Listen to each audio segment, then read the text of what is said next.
Sa po mga guys at yung mga nagtatanong nga pala po sa akin kung ano-ano po yung mga ginagamit ko po sa real carbon fiber. Ito po guys, pinaghandaan ko na po sa inyo, para sa inyo, sa lahat po ng mga nagtatanong po sa akin. Ang gagawin po natin, napakaliit lang po na visor nga pala po ito ng Suzuki Raider Carb. Ang mga ginagamit ko po pag ako nag-real carbon fiber ng Forge Design, ito po ang ginagamit ko po na fiber. Mahaba po yan. At hinahati ko po yan, in-slice ko po na itong cutter na ito ng circle. Siyempre, sa mga nagtatanong po, yung mga sukat-sukat, kung paano po yung tamang sukat po ng mga hardener.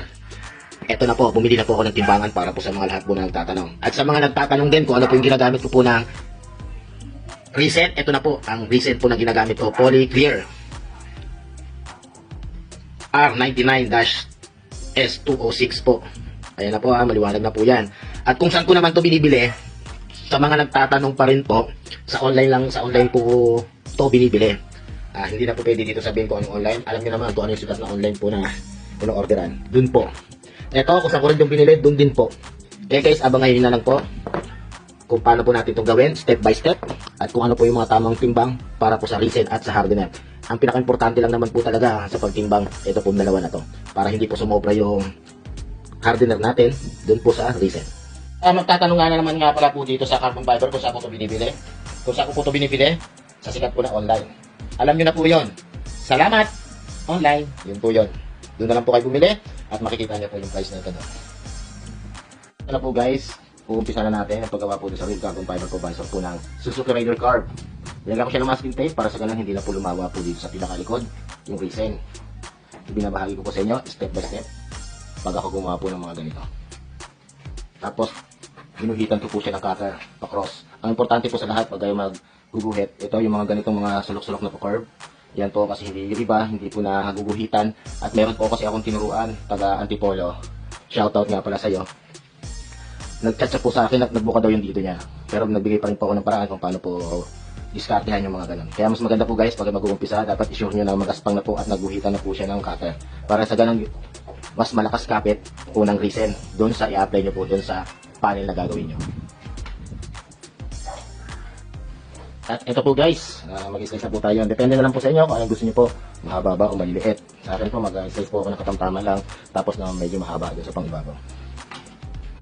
Guys, ganun lang po ako gumawa po ng mga real carbon fiber na katulad po na itong Forge Design. Inuna ko po muna po yung medyo maliliit sa pang-ilalim. Tapos ipapang-ibabaw ko po yung malalapad at medyo mahaba. Kasi ang ganda po tignan kung may mga ilang piraso po sa ibabaw na medyo mahaba po yung fiber. At ito po guys, 77 po siya, yung resin. Tapos maglalagay tayo ng hardener. Bali pumatak ng 4 points po yung hardener kasi naging 81 po siya. Ganun na lang po ang gawin nyo. Ipa-plus-plus nyo na lang po. Kung halimbawa po kayo magdadagdag at magdadamihan nyo po yung resin, ganun na lang din po. I-plus nyo na lang po. Kung halimbawa 80, palagay na natin po 80. Tapos magdadagdag po kayo ng 4 points. Magiging 80 plus 80, di 160. These 4 points po yung hardener. Ipa-plus nyo na lang po yung hardener na 8. Ganun lang po. Ipa-plus-plus nyo na lang po hanggang po doon sa pinakatamang pong timpla. Ganito lang po ako magtimpla. At ito na po ang sagot po doon sa mga katanungan nyo po. At talagang gumawa na rin po ako ng paraan para magkaroon po ako ng sarili kong timbangan para din po sa inyo po mga guys. At sa toner naman po ang paglagay, depende na lang po sa inyo kung dadamihin nyo. Basta ang importante lang naman po sa toner, yung maging black lang po yung unang apply nyo po doon sa panel na gagawin nyo po. Yan guys, pwede na natin po i-apply yung resin na may toner. Sa pag-apply nga po lahat po dapat po ng mga singit, importante malagyan po ng resin na may toner. Gawa po kasi ng pag-apply po natin ng fiber po dyan sa ibabaw ng Forge Design, ay isalansan po natin siya ng maayos at maganda. Kaya po kasi tayo naglalagay po ng toner, gawa nga po kasi ng yung plastic po, hindi naman po talaga totally black po yan. Kaya po tayo naglalagay para po maging black. Para sa ganon, pag naglagay na po tayo ng fiber sa ibabaw ay medyo katugma po yung kulay po ng fiber at yung background po niya. Kasi kung di po tayo maglalagay ng toner, medyo light po yan at medyo masagwa po tingnan pag natapos na. Dapat po as yung background ay black na black po. Para mas maganda po ang kalalabasan po ng real carbon fiber na ginagawa nyo po. At ito po guys, maglalagay na po tayo ng fiber. Sa paglagay nga pala po ng fiber, ganito lang po yung paraan na ginagawa ko. Yung maliliit lang muna. Yung bahagyang maliliit lang po ang ginagawa ko po doon sa pinakailalim. Tapos po mag-apply po ako nito ng resin para po maging flat na po siya. Tapos magtatabas na naman po ako ng fiber na medyo malalapad naman po at medyo mahaba. Yun naman po ang gagawin ko pong pang ibabaw. Kasi mas maganda po talaga guys na medyo may mahahaba po doon sa mga fiber kaysa po doon sa pantay-pantay. Yun lang po naman po yung para sa akin. Depende naman sa inyo kung ano po yung gusto nyo pong klaseng design na gagawin nyo. Pero ito binabahagi ko po sa inyo kung paano po ako gumawa ng real carbon fiber. At pwede nyo naman pong gayahin. Depende na lang po sa inyo kung gusto nyo po yung ganito. At dito po guys, 102 po yung resin. Tapos maglalagay po tayo ng hardener ng 5 points, bali 107 po. 5 po yung nadagdag para dun po sa hardener. At pagkatapos po natin siya na timbang po ng maayos, pwede na natin po siya i-shake. At pag na-shake na po natin siya, after 30 to 1 minute, saka po natin po siya i-apply. Gawa po kasi ng mas marami po yung bubbles nito na maliliit. Para sa ganun, pag-apply po natin ay walang makasama na bubbles. Para hindi na po tayo mahirapan kung sakaling magliliha na tayo. Kasi ayun po ang nangyayari. Yung bubbles na yun, pag natuyo po yung sa loob at pagliha natin, lalabas po yung pinaka-bilog po na maliit at medyo mahirap po pasukin po yun ng resin. Para wala na po tayong problema.